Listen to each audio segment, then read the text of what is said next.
You're watching Adam the Bull on the Bet Rivers Network. All right, welcome into the latest edition of the Bullpen with Adam the Bull, brought to you by Bet Rivers. Jay Gruden, longtime NFL coach. I want his thoughts inside the draft room, inside the locker room, finding a quarterback, and what he thinks about the potential guys the Browns may draft. That's all coming up on today's edition of the Bullpen with Adam the Bull, brought to you by Bet Rivers. All right, welcome everybody to the latest edition of the Bullpen with Adam the Bull, brought to you by Bet Rivers. Plenty to talk about. We are, 22 days away from the draft. This has become such a monster. Jay Gruden is with us, longtime coach. Jay, thank you so much for joining me. I appreciate the time. Oh, thanks for having me on. It's always a pleasure. Yeah, I appreciate it. And I tell you, football is such a monster that there's more talk about the NFL draft than there is about baseball, than there is about even the NCAA tournament. Like this, it's so crazy that the draft for a sport is this popular, is insane. Could you have imagined this when you first got into coaching, that the draft would be this big for fans? Well, we know how important it is. We know how one guy can turn the franchise around. You look what Patrick Mahomes did. You look what Jaden Daniels did last year. So I think that's where the excitement comes from. Every fan is looking for that perfect remedy to fix their team and put their team in a great position for many, many years to come. Unfortunately, it doesn't work out for everybody, but it does for a few. That's why everybody's excited. Yeah, no doubt about it, because you mentioned a couple. Joe Burrow's another one, right? Like the Bengals were a mess, and he turned them around. And the Browns, as you know, have been looking for that game-changing quarterback since Bernie Kosar. I think we thought we found it with Baker. It went downhill. He went through some trying times, and obviously he's bounced back and has played well for Tampa Bay. But once again, the Browns are on a look for a quarterback. They have the second pick in the draft when the so-called experts, now I don't know what the real experts inside the locker rooms think and inside the draft rooms think, but according to the NFL media experts, there is no quarterback worth drafting it to.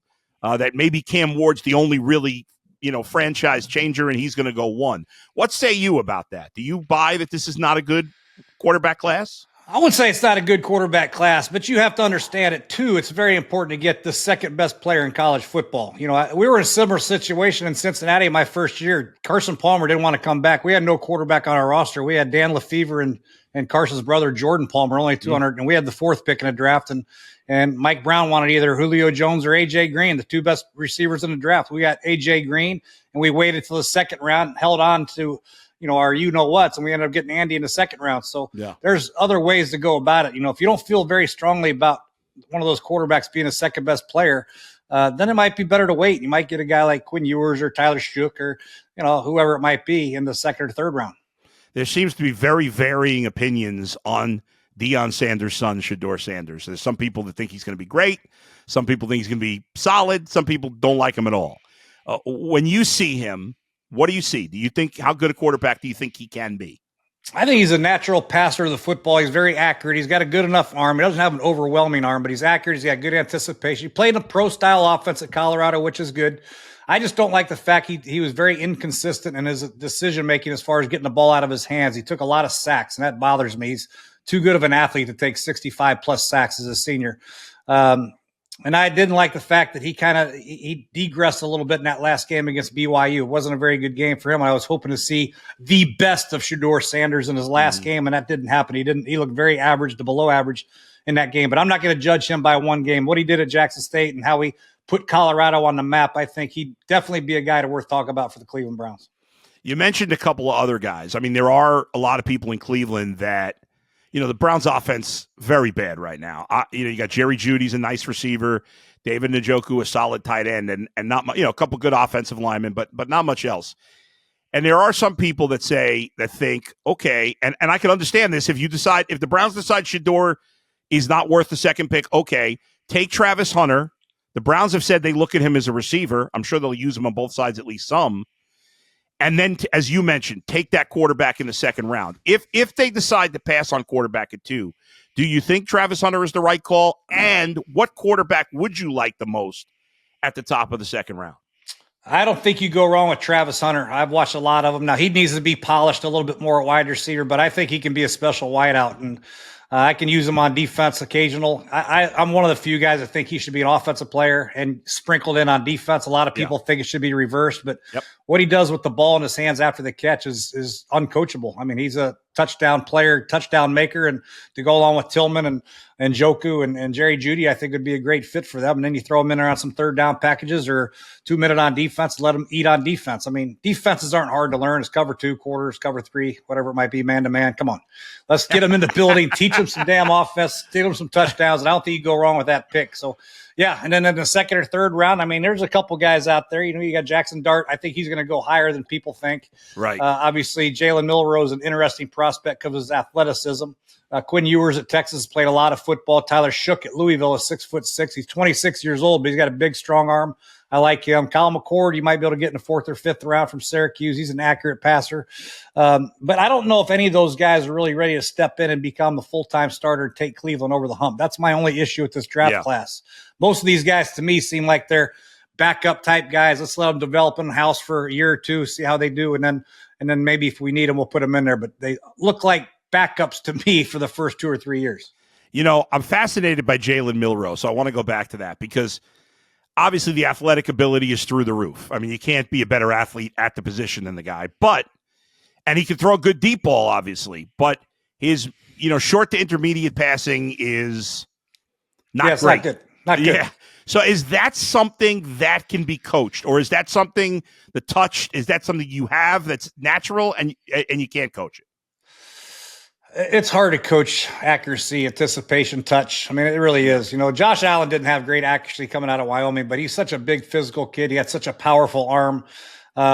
He is probably one of the few guys that I've seen really got better with his accuracy and his touch and all that stuff down the field. Because at Wyoming, he was 55%, if that. Yeah. But nowadays, with all the bubble screens and all the short passes, I guess you can get him some higher completion percentage throws, which will help out. But overall, I don't see him becoming an NFL quarterback throwing the football. He's more of an athletic, more like a wildcat quarterback playing quarterback to me. He just, he's just a little wild for me. But who knows? You're right. He could develop into a better passer. Going back to Travis Hunter for a minute, it's interesting that you say, obviously you're an offensive guy, maybe that factors in, but you're right. It does seem like everybody's saying play him on defense. Andrew Berry, though, publicly a couple times has said, hey, we see him as an offensive player first, so he's on the same page with you. We've never seen a player play significant snaps on both sides of the ball in forever. We'd never seen it in baseball, and I get baseball is a different sport. Shohei Ohtani came in, and people said you couldn't do it. And obviously, he's been magnificent at both. I know it's much harder from a physical standpoint to do it. If you were the head coach of the Browns and you drafted Travis Hunter and you used him as primarily a wide receiver, how much are you using him on defense? More than you would with some other guys who have done it occasionally? Well, first and foremost, in the rookie OTAs, I'd put him at offense pretty much predominantly. Teach him the playbook, teach him the offensive formations, and make sure he gets that down pat. Once you get into training camp during one-on-one drills, I'll put him on both sides of the ball, let him work on defense, let him work on offense. I will sprinkle him in and get him in some meetings sometimes in the afternoon for defense with the defensive back coaches. But I want to see how much he can really progress at the receiver position because he's still, unpolished, so to speak. He's just so athletically gifted that he can beat people with just pure athleticism. I need to see him come in and out of breaks and keep his pads down and break down and get his head around, snap back to the quarterback, snatch the ball, and then turn upfield. But he's got natural innate ability to play the position. I got to see that first. If it doesn't work out, maybe he is a little too rough around the edges, and I know I got to place for him at cornerback because he can be one of the best cornerbacks in the league. Go along with Denzel Ward. That'd be a hell of a tandem right there. Yeah. So I don't think it's a win-win situation to me, but I got to see what he can do at offense because the things that he put on tape offensively is pretty special. Yeah. Abdul Carter, people are pretty high on him, obviously. A lot of people think he's the best player in the draft. He exploded on the scene this year out of Penn State. What do you think of him? I mean, what's his upside? Can he be a superstar? Yeah, I mean, he's got all the tools, right? He's got the speeds. He's got a little more. He's got strength. He's not the biggest guy, which is a little concern. People can double team him in the run game and push him around a little bit. But I think defensive coordinators, smart ones, will move him around, like Micah Parsons. Like I know they went to the same school. We're the same number, but I think that's how you have to utilize them. At defensive end, sometimes rush them in the A gap, the B gap, stand over guards, all that stuff. But in order to do that, you got to get teams in third down. and you get him in third down, then he can really, really be effective. If he was next to Myles Garrett or on the other side of Myles Garrett, that'd be hell for an opposing offense. Not many offenses have two really good tackles that can stop these type of pass rushers. So, yeah, he's another guy, obviously, the Browns will look at. I understand why people want him to be drafted, but as someone who loves offense, I just want to see the Browns get a dynamic playmaker. So we'll see. But I wanted to go inside the draft room a little bit with you, and you mentioned before we started talking, or on the air started talking, you said, hey, teams do it differently, so my experience may be different than someone else's, and I get that. But in the media, we often, guys that talk about the draft, first of all, I'm not a phony. So many guys in the media pretend they're experts on the draft. I'm not an expert on the draft. I watch college football. I know some players better than others. But the experts, the GMs, the scout, they get it wrong half the time. This is not a science here. It's so hard. So I'm no expert. But when I hear media members, like even the guys like Schefter, who have been doing this forever, oh, this guy's moving up the board, he's moving down the board, I always think that's nonsense. I just think maybe they got some new information. Are coaches, like, to the end moving guys up and down their board? Or is your board at this point? I think there is some movement after all the pro days, after the interviews. The supply and demand thing is kind of real. If there's a lot of running backs, maybe you'll keep a guy down. You might have to move up a defensive tackle if there's a short supply of those guys to make sure you get one in the draft. So there is some movement, yeah.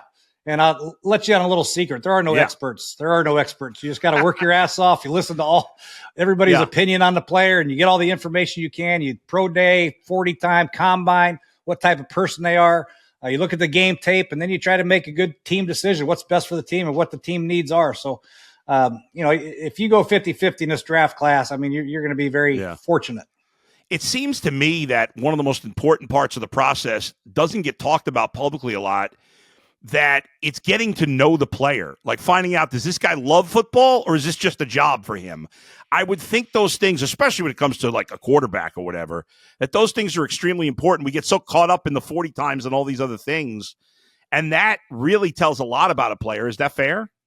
100%. You got to get a quarterback. You got to get to know the quarterback. Yeah. I mean, you got to meet with him at the combine. You got to have him in for the in-house meetings. You got to go to his pro day. The more you can meet with him, the better, and just see how he handles information, see how he interacts with other players, and just watch him play and throw the ball in person. We did quarterbacks in Cincinnati, and I went to like 12 different colleges. I saw Christian Ponder, Jake Locker, and Cam Newton and Andy, and it's a fun process, but it's difficult. But you got to go see them. That's very, very important. Yeah.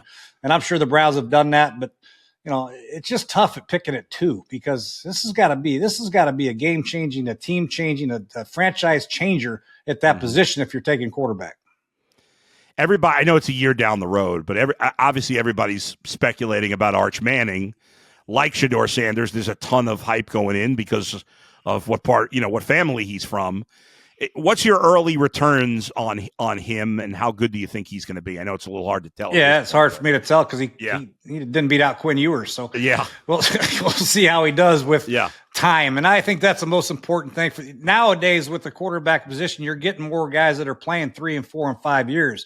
A lot of times I can remember, some quarterbacks are only playing 1 year and they're getting in a draft. Cam Newton only played a year at Auburn, and I think there's a couple other quarterbacks. Mitch Trubisky, only played 1 year at North Carolina. Now you're getting more and more tape on these guys. You got Shedeur at Jackson State, and you got a couple good years at Colorado. Last year with Jaden Daniels, you had 3 at Arizona State and 2 at LSU. You look at the kid from Auburn and who's a quarterback for Denver. He had 5 years. Oh, Bo Nix. Bo Nix had 5 years. Yeah. So the more information you get, the better, and you can see how they progress, and they're playing in different systems too. You see how they handle different systems and different terminologies, and it's important. It's a lot easier to evaluate now when you have more tape on them and more information. Yeah. Was there ever obviously you don't have to name names certainly, but have there been some quarterbacks that were like hyped up coming out of college, and then you met them and you were like, man, I don't want anything to do with this guy? Oh yeah. Happens all the time. Yeah. Really? Yeah, I think the quarterback position is so much about leadership and making the other players around you better. The guy's got to have a personality. He doesn't have to be crazy personality, but he's got to be motivational type guy because he's calling the plays in the huddle. I need a guy with some energy, some passion, loves the game of football, wants to come in and study and work and show everybody that he's going to be there. And he's got to play the perfect play call in the huddle and he's going to execute it. He's going to handle pressure. You know, I don't want some guy that's hanging his head. Hey, it's 2-jet, I'll go special. You know what I mean? You got to have some juice. Yeah, no doubt about it. I think you look at the best quarterbacks in the league, they all have that. They're all guys that the other players want to play with and for, right? 100%. Yeah. And it's a critical part. You know, it's not mandatory. There have been some quarterbacks that maybe doesn't have that type of outgoing personality, been pretty good, but all the good ones that I know have had that it factor as far as being a leader and making players around them better. Jay, I appreciate the time. Thank you so much for joining me. You got it. Thanks for having me. Thanks. Great talking with Jay Gruden today. Excellent insight. I love the fact that he looks at Travis Hunter as an offensive player, as the Browns seem to do. I still want them to draft Shedeur Sanders, despite the criticism of him. But if not Shedeur, then Travis Hunter, no doubt about it. A lot of other interesting stuff in there as well. Make sure you subscribe to the YouTube version of the Bullpen. Just hit the subscribe button. Don't cost you anything. I'll talk to you next time. Thanks to Max and Z for producing. Where else but right here in the Bullpen with Adam the Bull, brought to you by Bet Rivers. See you, everybody.